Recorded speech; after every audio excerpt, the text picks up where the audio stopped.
یہ حضرت عمر رضی اللہ تعالیٰ عنہ یہ شہید کیسے ہوئے، اس کی داستان بھی بڑی دردناک ہے۔ ان کو شہید کس نے کیا؟ ایک پارسی غلام نے کیا، ابو لولو فیروز نام تھا اس کا۔ یہ جانتے ہیں کس کا غلام تھا؟ یہ صحابی رسول حضرت مغیرہ ابن شعبہ کا غلام تھا۔ وہ اس کو روزانہ کچھ پیسہ دیا کرتے تھے، وہ پیسہ اس کو کم لگتا تھا، وہ اپنے مالک سے جھگڑا کیا کرتا تھا۔ یہ جھگڑا حضرت عمر فاروق کے پاس آیا، حضرت عمر فاروق نے فیصلہ وہی کیا جو حضرت مغیرہ ابن شعبہ کہہ رہے تھے۔ انہوں نے کہا کہ بھائی تمہارے کام کے حساب سے تمہاری تنخواہ صحیح ہے، تمہیں جو پیسہ مل رہا ہے صحیح ہے۔ اس ایرانی غلام نے اپنے دل میں حضرت عمر کے خلاف ایک بغض اور عداوت پال لیا، اور ایک دن حضرت عمر فاروق رضی اللہ تعالیٰ عنہ مسجد نبوی میں فجر کی نماز پڑھا رہے تھے۔ یہ ابو لولو فیروز کمبل اوڑھ کر نماز میں یہ بھی شامل تھا، اس نے خنجر سے حضرت عمر فاروق کے اوپر حملہ کیا۔ حضرت عمر فوراً وہیں پر گر پڑے اور انہوں نے سب سے پہلا یہ سوال کیا کہ میرے اوپر حملہ کرنے والا کون ہے؟ پتہ یہ چلا کہ ابو لولو فیروز ہے۔ حالانکہ حملہ کرنے کے فوراً بعد اس نے اپنے آپ کو بھی خنجر سے مار کر خودکشی کر لی، خود کو بھی اس نے مار ڈالا۔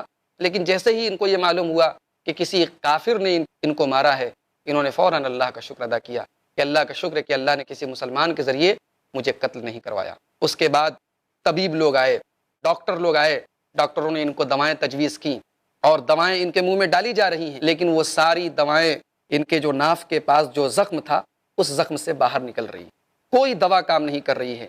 ایک حکیم آیا، ایک طبیب آیا قبیلہ بنو معاویہ کا، اس نے کہا کہ اے عمر اب آپ کا اللہ سے ملنے کا ٹائم قریب آ گیا، اب دوا کام نہیں کرے گی، اب آپ اللہ سے ملنے والے ہیں، اب آپ کا انتقال ہونے والا ہے۔ حضرت عمر نے کہا کہ بنو معاویہ کا جو تمہارا بھائی جو طبیب جو بات بول رہا ہے یہ بالکل صحیح بات بول رہا ہے۔ حضرت عمر کے گھر کے لوگ رونے لگے۔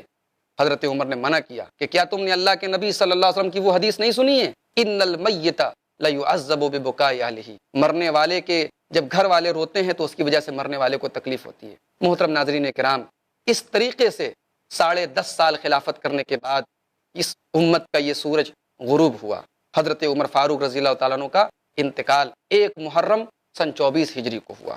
حضرت عمر رضی اللہ تعالیٰ عنہ کے انتقال کے پہلے آپ سے ملنے کے لیے عبداللہ ابن عباس جو اللہ کے نبی کے بڑے مشہور صحابی ہیں وہ تشریف لائے، اور انہوں نے حضرت عمر کا حوصلہ بڑھانے کے لیے کہا کہ اے عمر آپ کا مقام تو کتنا بلند ہے، آپ اللہ کے نبی صلی اللہ علیہ وسلم کی صحبت میں تھے، آپ کے صحابی تھے، اور آپ صلی اللہ علیہ وسلم کا جب انتقال ہوا تو اللہ کے رسول آپ سے راضی تھے۔ پھر اس کے بعد آپ حضرت ابو بکر صدیق رضی اللہ تعالیٰ عنہ کے ساتھ رہے اور جتنے دن وہ زندہ رہے آپ سے راضی تھے۔ اس کے بعد آپ نے حکومت کی، آپ کا دور آیا اور لوگ آپ سے راضی رہے۔